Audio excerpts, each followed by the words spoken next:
what the reaction was of the male firefighters when you explained to them that for all the reasons you discussed, other women were held back for a few days from being accepted onto the department.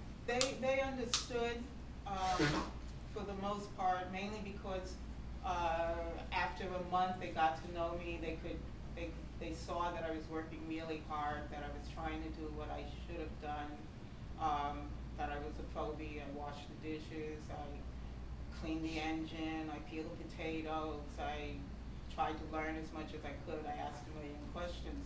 So because I had gained a measure of acceptance in that way, then they kind of trusted a little the things that I would say.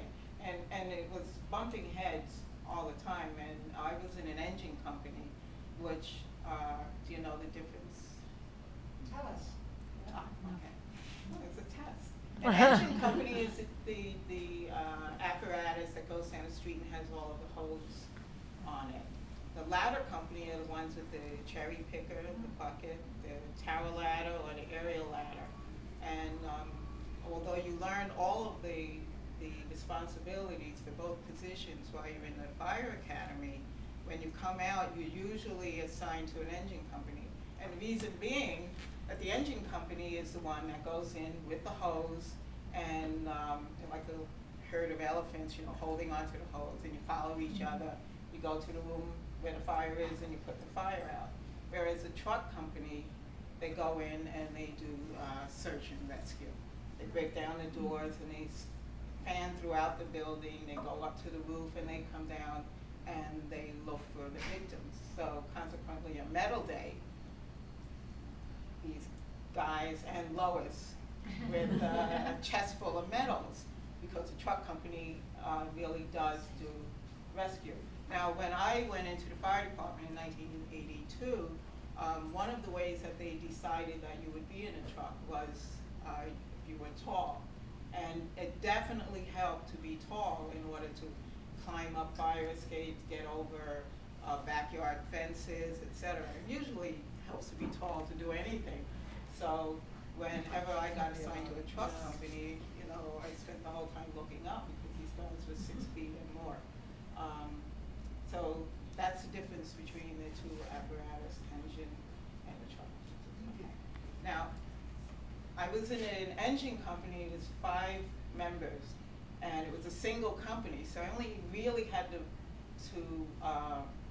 bat heads with 5 men and the officer occasionally, but he really let the men ask the questions. So, you know, I could hold my own with them. With a double company now, if it was a truck and engine company, it would have been a little more difficult because now I'm dealing with 14 people. But 5, I could usually subdue them along the way. I sensed a different attitude even before that. Prior to going into the fire department, I loaded luggage out of JFK Airport. And I was the first woman hired by Northwest Orient at the time. They didn't have women driving those little trucks and loading the luggage. So I had to battle that stereotype that women can't do that kind of work. So Why did you want that job? Why did I want that job? Well, mainly because I was playing tennis. Or I feel like she's testing me. No, and the money. Talk about the Oh, the money, yeah. Well, the money was, I was, with my college degree, I was working in a children's shelter, and I was earning $9,500, and then got the airline job. I earned $21,000. So that's what I told them, you know, like, you know, look, I have a college degree, you have high school diploma, and you're earning this much money. And the other thing was that once they saw that I could do the work, I mean, and mind you, this was Northwest Orient, so we're talking about big suitcases tied with rope, and you know, you hope that you don't get a hernia picking it up. But the men had the upper body strength to lift it. But what I would do is I'd grab it by the handle, like make sure there's no one around to get hurt, and then I'd just swing it and throw it into the container. That's why your luggage looks like it does. you know, and that's how I would do it. And I mean, no one would help me in the beginning because they wanted to see if I could earn this money. And, you know, I got laughed at, but that's what I did, and I managed to do it. What happened was, even though I had the airline job, I didn't quit. I took a leave of absence, and I went into the fire department, planning on leaving if I didn't want to do it. I still had another job I could go back to. But what happened was, finally, after a month, I had my first real fire, and I'm crawling in with the hose. I'm following the guy who had the nozzle, so I really didn't have to do anything except just follow him, and when he opened up the nozzle, pretend to do something. No one could really see because it was so dark. So I just leaned against him, and I hoped the fire would go out, and I swore that when we got out of the building, I'm going back to my safe airline job, because it was scary.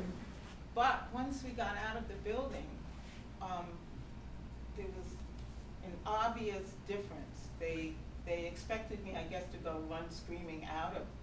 Mind you, they'd never seen a woman do firefighting before, and all I did was stayed in the building. And when Charlie, the nozzle man, came out, you know, I'm sure he went to him and said, you know, she was okay, you know. But you know, all I did was just lean up against him. I'm supposed to help him handle the pressure of the hose.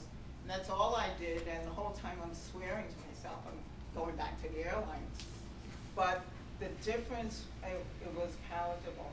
I mean, I sensed that something had changed.